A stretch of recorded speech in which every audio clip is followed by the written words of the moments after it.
And welcome back to Superior Sunrise as we continue the week in the Rockies. I'm Mark Oppold, joined today by Chip Kemp, a great friend of Superior Livestock and the Superior Sunrise programs. We talked to him several times, director of Commodity and Industrial Operations with American Simmental Association. And Chip, you want to talk about Simmental cattle, no doubt, this morning, but you also, Mark, I want to start by talking about the strength of Simmental Angus Cross and the benefit to producers. Absolutely. Thank you for having me. As always, it's truly a pleasure, and we appreciate our relationship with you and your team.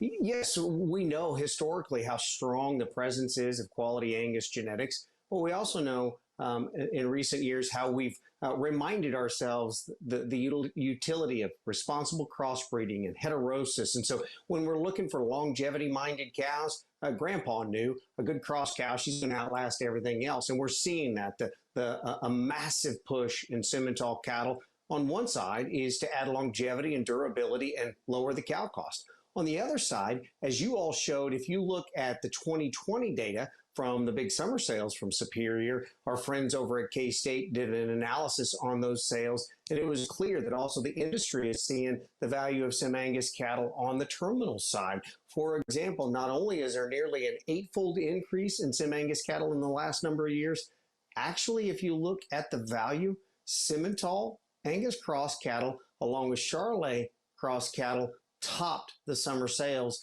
last summer in 2020. So that trend seems to be continuing going forward. Yeah, that'll be something to watch as we work through this week in the Rockies. What does that mean? Let me talk about that to the feeder and then to the packer, if I may. First, that feeder, what does that mean?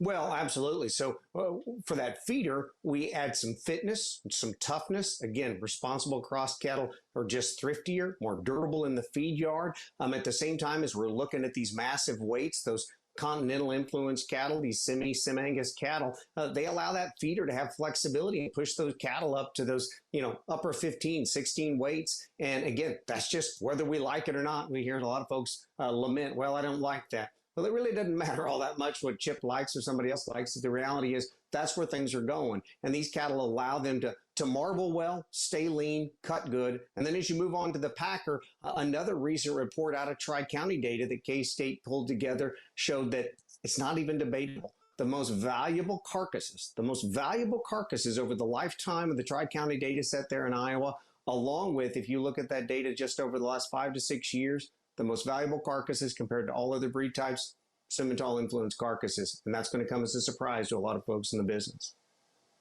Very good. Chip, always good to visit. Where can our viewers learn more about a great Simmental cattle and those crosses as well? Absolutely. Simmental.org. It'll do it.